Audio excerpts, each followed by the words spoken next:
어느덧 또 5월 18일이 돌아왔습니다. 1980년 5월.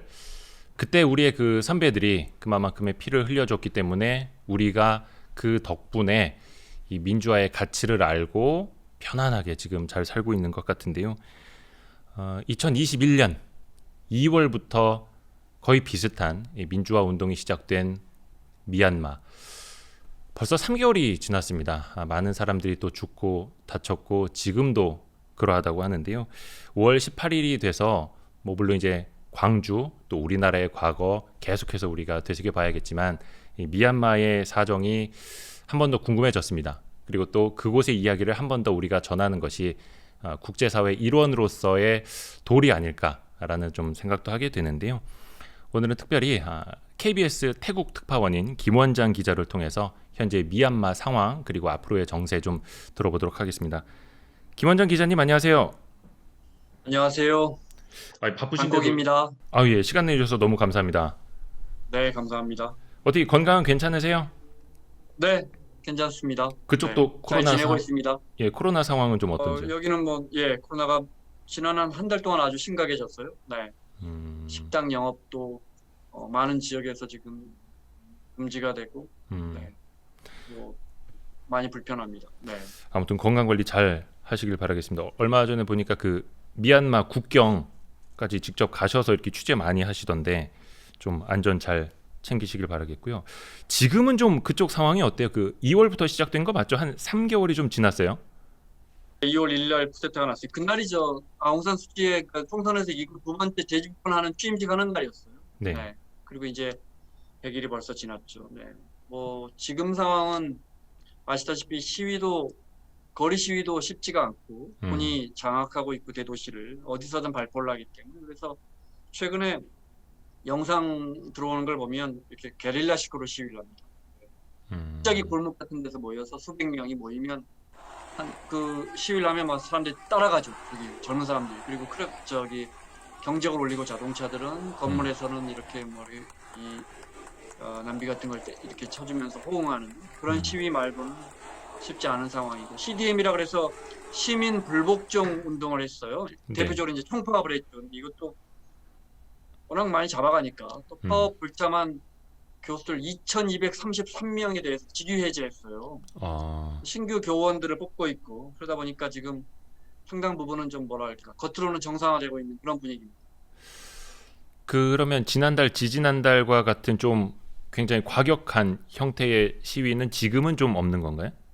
없죠. 지금은 쉽지 음, 않습니다. 반면에 이제 국경지대를 중심으로 해서 남쪽으로 이제 카렘 반군, 또 카친 반군, 북쪽으로 샨족 반군들 이런 교전은 거의 연일 어, 이어지고 있습니다. 주로 반군과 미얀마군 간의 교전이다 이렇게 이해하시면 되겠습니다. 네, 이건 훨씬 더 격해지고 있습니다. 네. 이게 사실 사람들이 원체 많이 죽고 다쳤기 때문에 어떻게 보면 이제 시민들이 또 시민군들이 좀 어떻게 좀 많이 위축이 됐다고 볼 수 있을까요?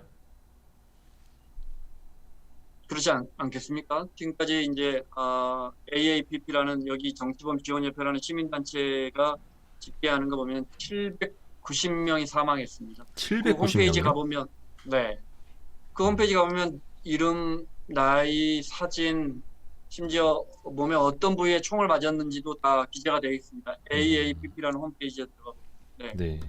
그러다 보니까 어, 사실 많이 위축된 건 사실입니다. 네. 네.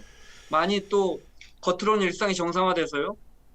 쇼핑몰들도 문을 열고 있고 음, 병원들, 의사들이 정말 많이 파업에 참여했는데 의사들 정말 많이 잡아왔거든요. 그래서 어, 양곤의 어느 대학병원 같은 경우에는 우리 병원장을 풀어주면 우리 월요일부터 업무 복귀하겠다 뭐 이런 식의 딜도 하고 그러더라고요. 기사를 읽어보니까 그 정도로 아, 했는데 병원들도 좀 정상화되고 있고 음, 은행 현금 인출이 잘 안 돼서 1인당 얼마까지 이렇게 해놨거든요. 네, 그런데 장사하시는 분들, 사업하시는 분들은 현금이 필요할 거 아니에요. 네. 그러니까 뉴스 보셨는지 모르겠지만 이렇게 내가 오늘 하루에 100만 원까지 쳐줄 수 있다 그러는데 내가 300만 원이 필요하면 나머지 200만 원은 그 여분이 있는 사람이 와서 저한테 수수료 받고 자기 돈 빼주는 거예요. 그 아, 현금을 웃돈 넣고 웃돈 얹어서 팔 수 있는 그 와, 수수료가 뭐 지금 6% 간다는데 네, 그 정도로 지금 그런데 은행도 상당히 정상화돼 있고 음, 항만청 관세청, 관세 업무, 어, 배 들어오면 양곤항에 계류돼 있었거든요. 네. 이게 잘 들어 관세 업무도 잘 안 됐고, 음. 그다음에 이제 물류를 이송하려는데 파업이 운전기사분들이 화물차 기사분들이 파업을 했기 때문에 물류 운송도 안 되는데 그것도 지금 많이 정상화됐습니다. 아니 근데 어느 정도 뭐 은행도 정상화됐고 뭐 쇼핑몰도 문을 열고 있고 겉으로 보면 이제 되게 좋아 보이는 것 같기는 한데 이거에 대한 좀 평가도 나뉠 거 아니에요. 이게 정상화됐다라는 게 사실은 그러면 군부가 완전히 장악을 했다라고도 또 볼 수도 있을 거고. 네, 군부가 장악을 완전히 했죠. 네, 음. 부인할 수 없는 사실입니다. 네. 하지만 시민이 1,000명이 죽었는데 음. 이대로 시민들의 어떤 저항이 사그러들지는 않을 겁니다. 말씀하신 게 이제 현재까지 집계된 게 790명 정도가 사망된 걸로 AAPP 보면 이제 나온다.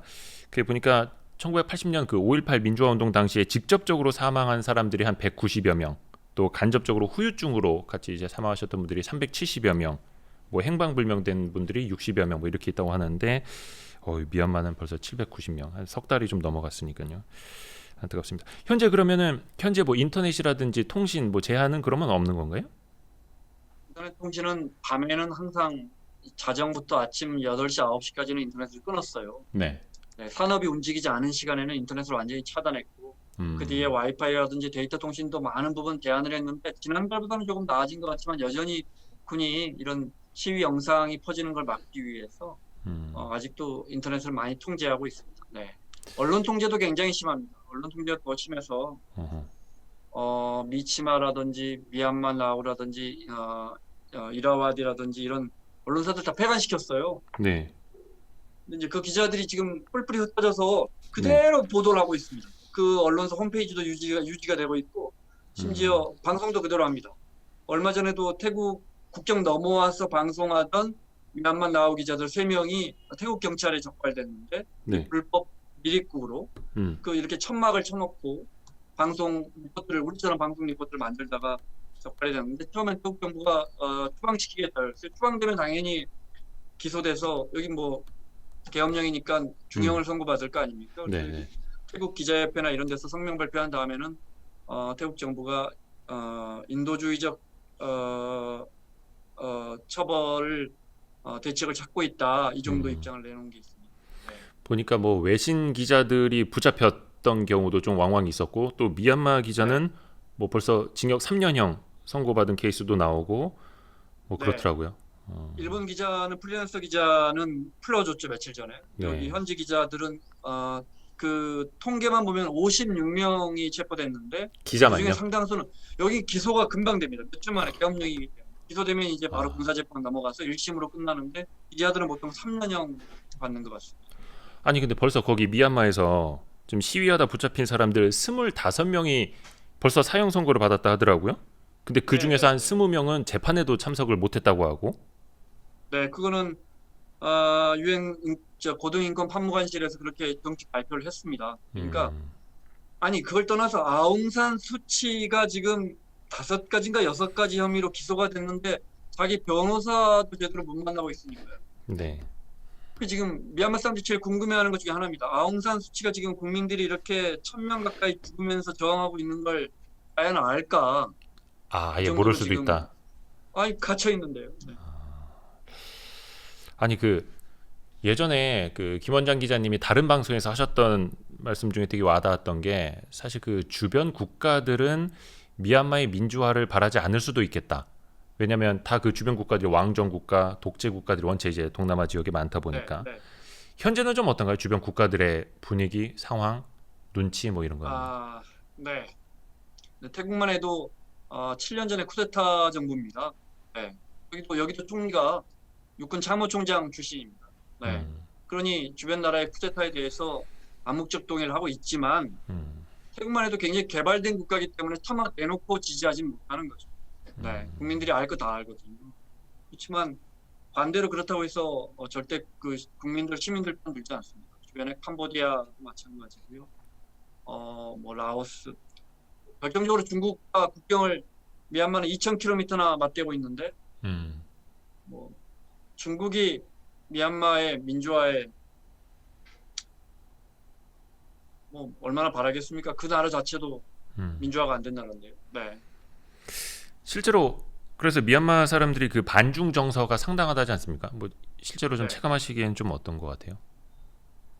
미얀마는 봉제업이 대표 산업 중에 하나인데 그 음. 중에 상당수가 중국 자본으로 이루어진 봉제업이고 그걸 이제 동아시아 국가들, 개발된 한국이나 이런 동아시아 국가들이 수주를 해서 물량을 주고 네. 유럽의 패스트 패션 업종들이 물량을 주는 그런 형식입니다. 그래서 여기 미얀마에서 만들어서 해외로 다시 가져가는 형식인데 뭐 그 공장들 상당수가 중국 소유는 불탔고요. 그래서 보도 보셨겠지만 한국 공장들은 이렇게 우리 공장이라는 걸 보여주기 위해서 우리 봉제 공장들은 태극기 달고 네. 지금 쿠데타 이후에 H&M 같은 경우에 미얀마가 중요한 생산 기지였는데 물류를 생산을 베트남으로 뺐거든요. 네, 네, 네. 그럼 이제 봉제 공장 일거리가 없으니까 여기서도 한 몇십만 명 정도의 실업이 발생할 것이다 이런 우려가 나오고 네. 그래서 뭐 중국에 대한 경제적으로 예. 반감은 네 중국 미얀마 사람들 이 모든 게 중국 때문이라는 걸 알고 있습니다. 네, 음. 반감이 크죠. 한국 기업들도 이제 많이 미얀마에 진출이 돼 있는 걸로 알고 있는데 한동안에는 좀 이제 공장 가동이라든가 이런 게 좀 어려웠었는데 지금은 어때요? 좀 정상화가 되고 있나요? 많이 정상화돼 있고 예. 이분들은 또 미묘하게 우리 국민들 정서와 다릅니다. 네, 이분들은 지금 괜찮다 이렇게 이야기합니다. 네. 괜찮다는 게 그 어떤 뜻일까요? 미얀마 사회가 많이 예. 안정돼 있다. 어. 왜냐하면 사업을 해야 되잖아요. 이분들 떠날 수 없거든요. 지금 떠날 수 있는 교민들은 다 한국 들어갔고 근데 이제 그 평생 삶을 일구신 분들, 봉제업 하시거나 이런 분들만 남아 있는데 서비스업 하시는 분들. 네, 네, 네. 이분들 입장에서는 군부 타도를 외칠 수가 없잖아요, 현실적으로. 음. 이분들도 입장이 많이 다릅니다. 그러니까 차라리 민주화 운동을 하면서 많이 이제 상황이 격해지고 그것 때문에 실질적으로 어떤 좀 삶을 위한 그런 경제 활동을 못 하는 것보다는 차라리 뭐 군부가 이렇게 그냥 안정적으로 해서 세상이 조용해지는 게 더 나을 수도 있다는 어떻게 보면 굉장히 좀 현실적인 이야기네요. 안타까운 현실이라 그 카톡방에 저도 들어가 있는데요. 미얀마 분들 그 카톡방에. 네, 네, 네. 네. 어떤 분이 이렇게 미얀마 시민들 위해서 우리 교민 사회가 좀 모금이라도 좀 합시다. 이런 걸 올렸다가 좀 공변당했습니다. 어. 그게 우리 교민 사업하시는 분들의 정서라고 할까요? 네. 그분들에겐 생존의 문제니까. 괜히 나서지 마라 이런 건가요? 그렇죠. 네. 우리 정부가 미얀마 정부 군부에 대해서나 이 폭력 우리 청와대나 우리 정치권에서 국회에서 이렇게 무력 진압에 대한 비판 성명 내는 것도 불편해하십니다. 우리 교민들께서 아이고 뭐 마음이 아프기는 한데 또 전혀 이해가 안 되는 행동은 또 아니네요. 참 이게 사람인 이상 어쩔 수가 없는 것 같고. 말씀드린 것처럼 그분들에겐 또 다른 생존의 문제입니다. 참 되게 이게 인간적으로 되게 갈등이 있겠습니다. 참 뭐라 할 수도 없는 거고 그거는 그 뭐 말씀하셨습니다만 각국에서도 뭔가를 하려고는 하는데 아무것도 한 거는 없는 것 같거든요. 뭐 유엔에서도 네. 그렇고 우리나라도 그렇습니다만은 뭐 하여튼 성명이라는 성명은 자주들 냈어요. 근데 도대체 이 성명 그러니까 내는 거 말고는 뭐 할 수 있는 게 없을까? 좀 성명을 자꾸 낸다는 건 국제사회가 성명 말고는 할 수 있는 게 없다는 반증이죠. 네. 며칠 전에 아세안 합의 자카르타에 있었던 아세안 합의를 이행하도록 아세안 국가들이 즉각 행동에 나서라는 유엔의 성명이 있었는데 네. 이 성명 너무 앞뒤가 맞지 않지 않습니까? 음, 한 유엔이 나서야죠. 왜 아세안 부부 너희가 빨리 해라는 유엔도 지금 어떤 물리적인 입장도 내놓지 못하고 있고 아시겠지만 안보리는 만장일치 제도고 그렇죠. 비토라고 해서 한 나라가 반대하면 물리력을 행사할 수 없습니다. 유엔이 군사력을 동원하려면 안보리를 통과해야 되고 그런데 중국과 러시아는 계속 비토를 하고 있으니까요. 10년 전에는 이게 리비아 공습 때는 그때는 중국과 러시아가 기권했어요. 그래서 가능했지만 중국이 있는 이상 물리력을 동원하기는 어려울 거고 국제사회가 우리나라 정부도 뭐 나름 뭐 군수 물자 수출을 제재하고 선제적으로 많은 조치를 해서 미얀마 네. 국민들이 이걸 다 알고 있습니다. 그런데 참 예를 들어 프랑스 대사 같은 사람들은 그 구치소를 찾아갑니다. 미얀마 할 수 있는 일이 없으니까 그 나라가. 그래서 잡혀 있는 시민들 만납니다. 그렇게라도 내가 할 수 있는 압력을 하겠다. 주 미얀마 프랑스 대사가요? 그렇죠. 네. 그런 식으로 합니다. 그러니까 뭐 최소한의 움직임을 하려는 노력은 보이는데 네. 하지만 뭐 국제사회는 여전히 별다른 대책을 못 찾고 있는 건 사실입니다. 네. 우리나라에서는 일부 이제 대기업들이 그 미얀마 군부를 지원하는 기업들하고는 이제 거래를 끊겠다. 좀 많이들 선언을 했잖아요. 그게 어떻게 좀 실효 있는 효과가 좀 있었을까요? 그게 어떤가요? 좀 현지에서 받아들이기는. 사실은 여기서 뭐큰 싸움은 크게 없고요. 네. 포스코 인터내셔널이 하는 쉐라는 가스공에서 나오는 에너지 사업이 이제 아시다시피 제일 큰 사업이고 1년에 영업이익이 3천억, 4천억씩 나니까요. 네. 포스코 인터내셔널이라는 회사의 뭐 최대 캐시카우인데 그런 이제 시추부터 해서 개발 시추해서 정말 10개 중에 하나 우리나라 기업이 건진 겁니다. 그런데 그 우리 겁니다. 우리가 대주주고. 그러니까는 가스 동날 때까지 수십 년 더 파낼 수 있습니다. 해마다 수천억씩 더 벌 수 있고 중국이 다 사갑니다. 아하. 팔로도 쉽고. 네네. 문제는 그 돈이 군부로 들어가는 개연성이 굉장히 높은 거죠. 네. 네, 그 군부도 이제 MOG라 해서 지분 들어와 있는데 우리 포스코 인터내셔널만큼 지분이 크지는 않지만 그 사람들 배당 받을 거 아닙니까? 네. 이제 이게 에너지 사업은 특히 그러니까 군부가 예를 들어 우리도 박정희 때 그러면 뭐 군부와 연결돼 있으니까는 모든 정부가 뭐 그 돈이 다 군부로 들어가느냐 그건 아니잖아요. 네네. 그런데 지금 미얀마의 군부의 정말 중요한 돈줄은 이 나라가 정말 팔아서 크게 돈 되는 게 뭐가 있겠습니까? 가스하고 석유거든요. 네. 그 중에 제일 가스가 많이 나오는 공구를 우리가 소유하고 있고 우리가 채굴해서 우리가 직접 팝니다. 네. 당연히 그 돈에 상당한 이익금이 군부로 들어가겠죠. 근데 이제 중요한 건 그 우리가 그러면 이제 군부와는 우리가 진짜 이론도 줄 수 없다 하고 손 털고 나오면 어떻게 될까요? 이게 문제입니다. 미얀마 군부가 접수하는 건가요, 그거 그러면? 차지해서 또 다시 뭐 예를 들어 다시 중국 기업들에 팔 수도 있고 사겠다는 기업은 얼마나 다국적 기업은 얼마나 많겠습니까? 가스가 이렇게 많이 나오는 데고 이미 다 갖춰져 있는데 그러니 포스코 인터내셔널 입장에서 참 어려운 문제죠. 그런데 쉐브론이나 토탈 같은 정말 글로벌 에너지 업체들은 손을 털고 있습니다. 더 이상 토탈은 더 이상 채굴하지 않겠다고 새로운 시추를 진행하지 않겠다고 선언했습니다. 얼마 전에. 하고 있는데 이게 또 좀 다 케이스 바이 케이스입니다. 쉐 광구는 그 광구들하고는 비교도 안 될 만큼 수익성이 좋은 광구. 정말 캐치카우거든요. 이걸 버리는 게 정말 답인가? 네. 어려운 문제. 결국은 또 그게 미얀마 군부 좋은 일만 시킬 수도 있는 거고. 이야, 참 너무 아이러니하네요. 자 이렇게 여쭤볼게요. 그냥 예. 우리가 해마다 3천억 벌어갖고 오는데 미얀마 군부가 300억 가져간다면 받을까요 말까요? 어려운 문제입니다. 그 일각에서는 최근에 뭐 군부하고 좀 협상을 통해서 뭐 사태를 원만히 해결해 보자라는 주장도 좀 나왔다고 하는데.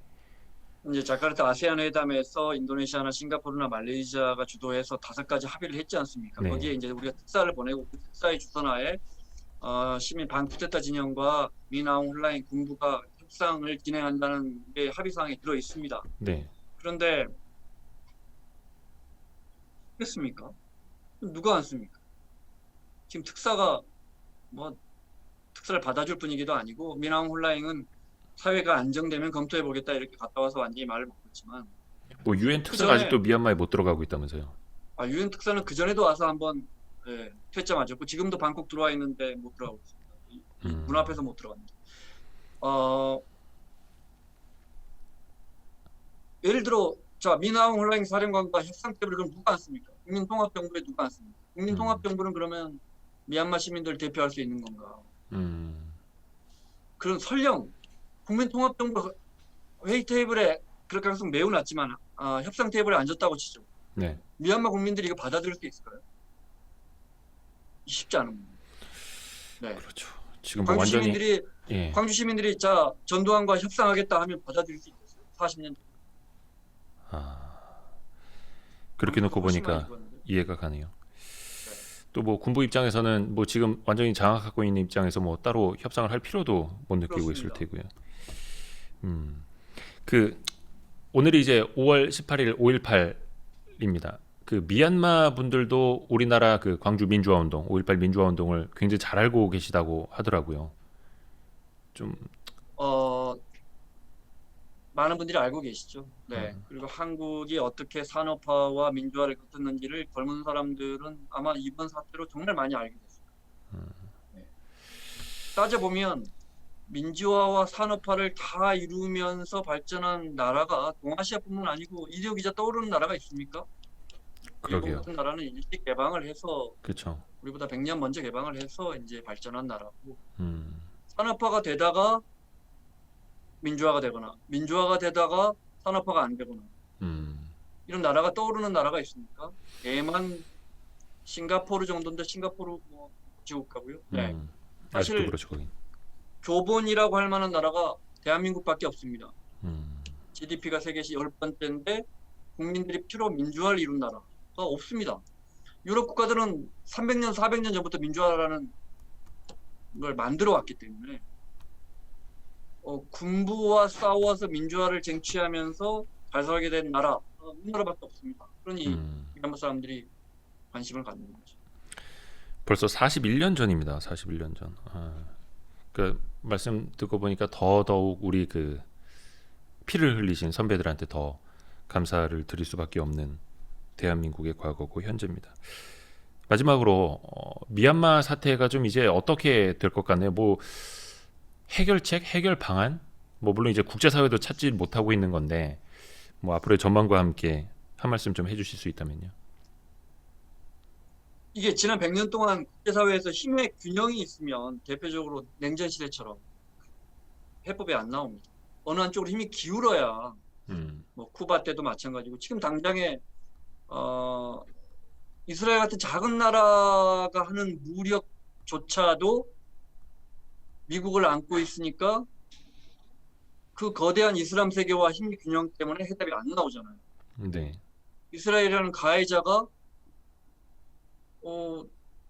그냥 당사자로 지위가 바뀌어 버리잖아요. 네, 중국과 미국이라는 힘의 균형이 있는 한 이 문제가 쉽지가 않습니다.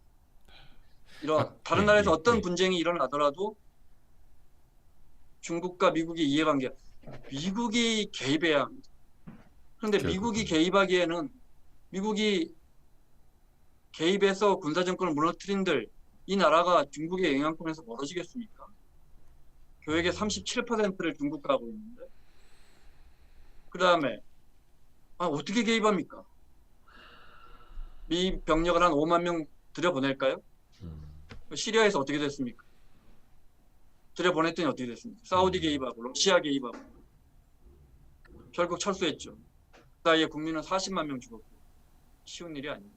그것도 이제 중국을 맞대고 있는 나라다 보니까 더더욱이 또 예민할 수밖에 없고 또 최근에 그 소수민족 그 반군 하고 같이 이제 시민군들이 이제 좀 시민 방위군을 창설했다고 하는데 이렇게 되면은 좀 상황이 어떻게 펼쳐질지 오히려 또 이제 일종의 내전처럼 뭔가 장기화되지는 않을지 어떻게 그런데 보세요? 이제 미얀마군은 50만 대군이란 말이에요. 50만. 네, 그러니까 우리 소득의 23분의 1인 나라인데 우리 GDP의 23분의 1인 나라인데 군대는 대한민국 군대만 해요. 근데 이 소수민족 반군들도 물론 상당한 화력을 갖추고 있고 지난 60년 동안 독립을 위해 싸운 군대들인데 카렌 반군, 카친 반군 쉽지 않죠. 그렇다고 포기도 빨리 안 할 거예요. 그죠? 시민들도 포기할 것 같지 않고 이 카렌이나 카친 이 수십만의 독립군들도 포기를 안 할 거예요. 그러니 이기는 쪽도 없고 지는 쪽도 없고 죽는 사람만 있는 내전이 되는 거죠. 계속 죽는 거죠. 그걸 가장 우려하는 겁니다. 국제사회가. 이 모든 게 어디서 왔느냐? 미나옹 홀랑이라는 정년퇴직을 6개월 앞둔 한 군인이 정권을 또 뺏기게 되니까 사법 처리될까봐 그 사람의 개인적 영달과 노역을 위해서 쿠데타를 일으키면서 이 미얀마라는 수많은 민족의 미얀마라는 한 개의 국가의 거대한 운명이 이렇게 음, 최악으로 치닫고 있는 거죠. 음, 그 사람 한 명 때문에. 그러네요. 참 그 얼마 전에도 미얀마군이 그 반군 지역 일종의 뭐라고 해야 될까요? 뭐 폭격이라고 해야 될까요? 뭐 네, 공격이라고 해야 될까요? 뭐 공습을 네. 대대적인 또 공습도 했다고 하는데 거기서도 뭐 피해는 많이 일어났을 금요일, 테고. 토요일 동안 공습해서 서북부 지역에 그 친주라는 곳인데, 그러니까 까친 반군이 있는 곳인데, 네. 민다시라는 산 위에 있는 도시를 점령했어요. 그런데 그것만 봐도 알 수 있잖아요. 그러니까 까친 반군이 심지어 장악하고 있는 지역마저 미얀마군이 마음 먹으면 이틀 만에 장악해요. 그 앞에 사람들을 10여 명 이렇게 인간 방패로 태우고 이렇게 마을로 진입했다는 거 아니에요? 왜냐면 반군들이 어디서 쏠지 모르니까. 아, 미얀마 군이. 토요일 날 그래서 점령됐거든요. 네, 예, 인다시라는 도시에서. 음, 굉장히 아름다운 도시예요. 네, 네.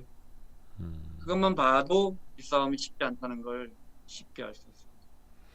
시민 방위군이 있어도 역시 그 50만 대군에게는 대적을 할 수가 없는 상황이고 결국은 이제 더 많은 피를 흘릴 수밖에 없는 상황이고. 아이고, 뭐 들어도 답은 안 나오고 마음만 좀 더 네. 답답해지네요. 이게 참 사람 마음이 되게 이제 간사한 게 우리는 그래도 그 많은 독재 정권이 이겨냈고 앞에서 이제 김원장 기자가 말씀하신 것처럼 민주화와 산업화를 이제 동시에 일군 유일한 나라가 돼서 참 다행이다, 고맙다라는 생각이 드는 반면에 참 우리가 그 미얀마를 위해서 할 수 있는 건 그냥 이렇게 이야기를 전하고 국제사회에 조금 뭐 보도라면 보도 이렇게 할 수 있는 것밖에 없어서 참 마음 한쪽이 좀 아프기도 합니다. 미얀마 시민들이 한국 사람들이 이렇게 정말 먹을법이라도 만들어서 미얀마 시민들 도와주려고 하고 뭐 이렇게 SNS 상으로도 그 이 문제를 널리 알리려고 하고 마음으로 매우 안타까워한다는 걸 매우 잘 알고 있어요. 음, 미얀마 시민 정말 잘 알고 있어요. 진짜 할 수 있는 게 없네요. 할 수 우리가 있는 게 없어요. 네 5.18을 정말 시민군이 처참하게 패퇴하죠. 도청에서 네 수많은 인명피해를 낳으면서. 그렇지만 역사에서 보면 진 게 아니잖아요. 그죠? 그 8일간의 싸움이 굉장히 의미 있었단 말이에요. 그래서 우리가 8년 후에 6월 항쟁에서 승리하는 정말 그 기폭제가 되잖아요. 네. 미얀마 사람들의 지금 투쟁이 뭐 시민들이 계속 죽고 패퇴하고 있는데 결코 의미 없는 건 아닐 겁니다. 알겠습니다. 나중에 또 이제 민주화의 작은 씨앗, 뭐 물론 이제 피로 물든 씨앗이어서 마음이 아프긴 합니다만 한번 좀 기대를 해보겠습니다. 그리고 우리 김원장 기자님도 건강 잘 챙기시고요. 예, 나중에 네. 건강한 모습으로 서울 돌아와서 뵙겠습니다. 다음에는 좀 즐거운 경제 이야기 하죠. 아, 네, 마음이 그러게요, 진짜. 무겁습니다. 네. 좀 뭐 나중에 진짜 동남아 지역 경제 이런 거 네, 가지고도 네. 한번 좀 여쭐게요. 예. 네, 고맙습니다. 오늘 바쁘신데도 시간 내주셔서 너무 고맙습니다. 고맙습니다. 고맙습니다. 자, 지금까지 우리 KBS 태국 방콕 특파원인 김원장 기자와 함께 이야기를 나눠봤고요. 뭐 답은 없습니다. 그리고 여러분도 보시다시피 저희가 뭐 할 수 있는 일도 거의 없고요. 하지만 계속 이렇게 해서 조금이라도 이제 관심을 갖고 우리도 이제 국제사회 일원이니까요. 이런 목소리를 좀 내는 그런 미력이나마 조금 힘을 좀 보태는 게 나을 것 같고요. 41년 전 우리의 그 선배들이 그렇게 많이 피를 흘리신 덕분에 오늘도 우리는 감사하게 이 민주화 시대를 누리면서 살고 있습니다. 더더욱 감사한 마음을 갖게 되고요. 조금 마음이 좀 축축 처지고 무거워지는데요. 아무튼 앞으로도 저희 Y스트릿은 뭐 그냥 비단 경제 이야기뿐만 아니라 그래도 이렇게 좀 세계 이야기, 역사 이야기, 다양한 인문학 이야기도 좀 관심을 갖고 여러분들에게 전달해 드리겠습니다. 고맙습니다.